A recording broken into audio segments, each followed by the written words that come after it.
Neighbors, welcome back. This is Diet Panchan Plate number 3. This week, I'm thinking we're gonna do some seafood, low carbs, but a lot of flavor. So come hither.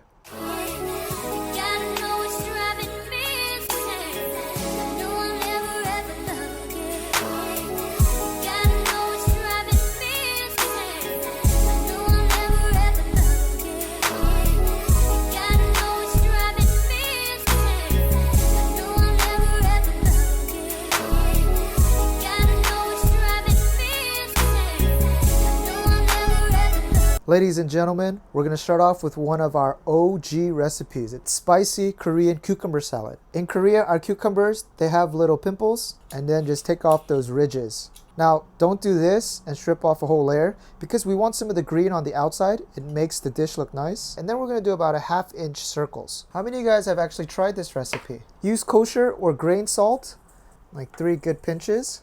And then we need around 30 minutes for them to get soft. In the meanwhile, we'll make our sauce. 3 teaspoons of vinegar. We're going to do 2.5 teaspoons of gochugaru, 2.5 teaspoons of sugar, then 1 teaspoon of soy sauce, 1 teaspoon of sesame oil, and 1 teaspoon of garlic. Give it a taste. Oh my gosh. That's the golden ratio. That's the Pythagorean theorem. Today, I'm feeling a little bit decorative, so I'm going to add some Asian chives. Remember, Asian chives are very skinny. Just adds a little bit of extra texture. And now if you check back on the cucumbers, they should be able to bend without snapping. I want you to thoroughly wash off all the salt. Right now, all the salt should be off. Just leave it in a strainer so we can drip off the excess water. And we'll come back to this at the end. Today's protein of choice is squid.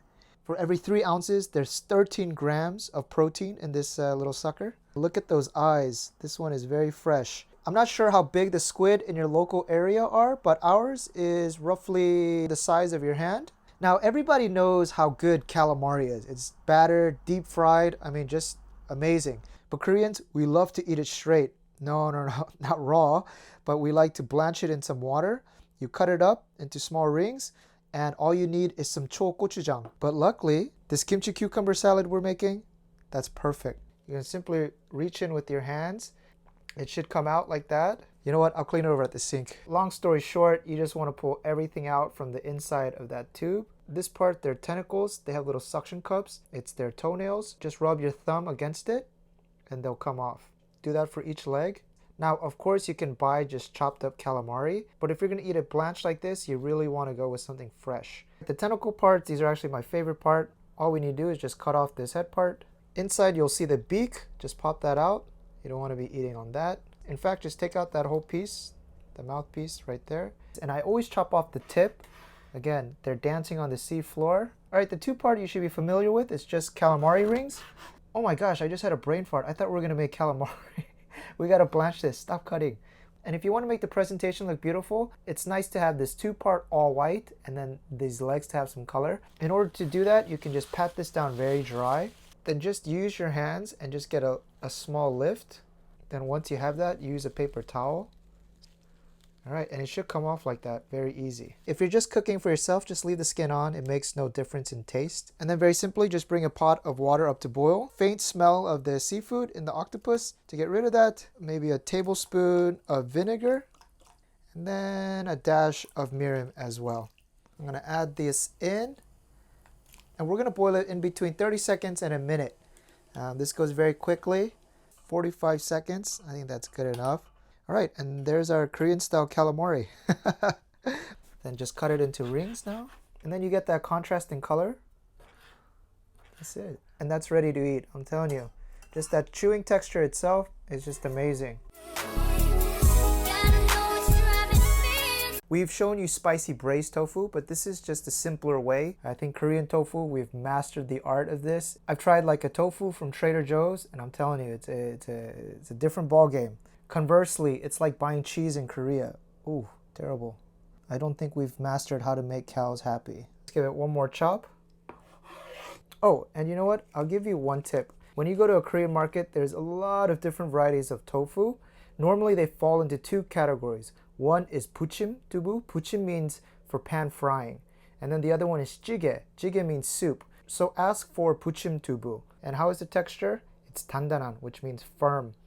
tofu. They have a lot of water in it, so just pat it down with a paper towel. You don't have to get all the water out. And for this topping sauce, it's nice to have some fresh green onions, or you can use spring onions as well. 1 teaspoon of gochugaru, 4 teaspoons of soy sauce, then 1 teaspoon of sesame oil, 1 teaspoon of water. Get your green onions or spring onions, and then a good amount of sesame seeds. The more the better. Mix that baby up and give it a taste. Oh, we're in business, boys. Add a little bit of vegetable oil.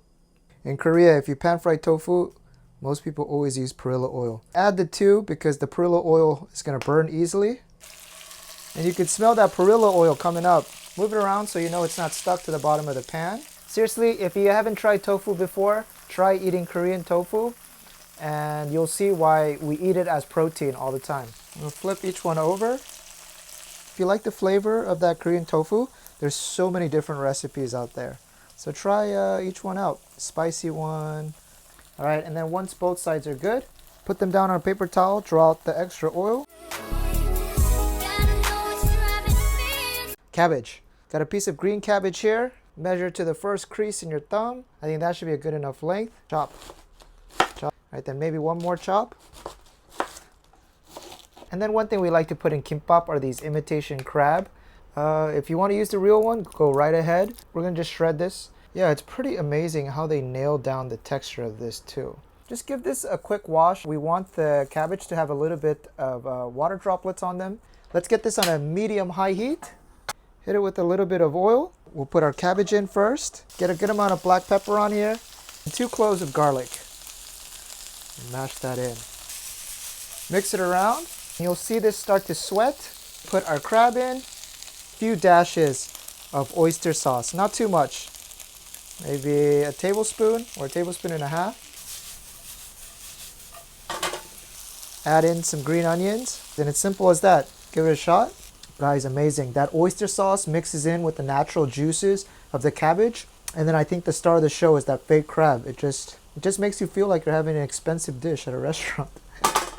Heat back on, and I just want to finish off with some button mushrooms. Yes, nothing special, but when I was young and my mom was like out of time for family dinner, we would just do samgyeopsal, you know, those samgyeopsal barbecue parties that we had. We had that grill, you know, back in the 90s. And during those days, immigrant family to the US, life is hard. And sometimes we would eat in silence. Not much talking, people just waiting for the meat to finish. And some days I just look at the mushroom, you know, just spacing out. I don't know why I'm telling this story, but it just reminds me of that. All those like hard, crazy times in the US, trying to make it as an immigrant family. Cheers to my mom and dad. And other families who are in the struggle, grinding it out. I salute to you. Woo! These came out perfect. We have a lot of savory dishes, so this fresh cucumber kimchi, I'm telling you, it's gonna just provide balance to everything. We're gonna add in our Asian chives as well. Give your sauce one more mix. All right, and you got this wonderful cucumber kimchi salad. And one taste of this. Oh my god. Alright, what to put here? I'm going to do our cabbage and our crab stir fry. I'm going to put our squid sashimi up on top, if I could call it that. Cucumber salad on the bottom here. Tofu, we can add this on top. Don't forget our mini topping sauce. Congratulatory mushrooms. 아이고, 들봤다. This is wonderful. So for this plate, I'm using the cabbage stir fry as a replacement for the rice. Start off with this. Amazing. I love it because every dish is so simple, but it just works well together. Dip the squid in the leftover cucumber kimchi paste. Beautiful. As mentioned, feel free to mix and match any of these low-carb panchans. You know, a lot of these kind of basic panchans, they conjure up a lot of the memories of cooking for myself at home in the wee mornings, or for my sister, or with my mom. Next time, I think I'm gonna have to find a format where I talk about more of these childhood stories about growing up as an immigrant family in the US. There's a lot of funny moments, a lot of real moments, and a lot of authenticity. Yeah, I think I have to share the stories because that struggle, it's a beautiful thing. You don't know it when you're in it, but it's part of what makes life.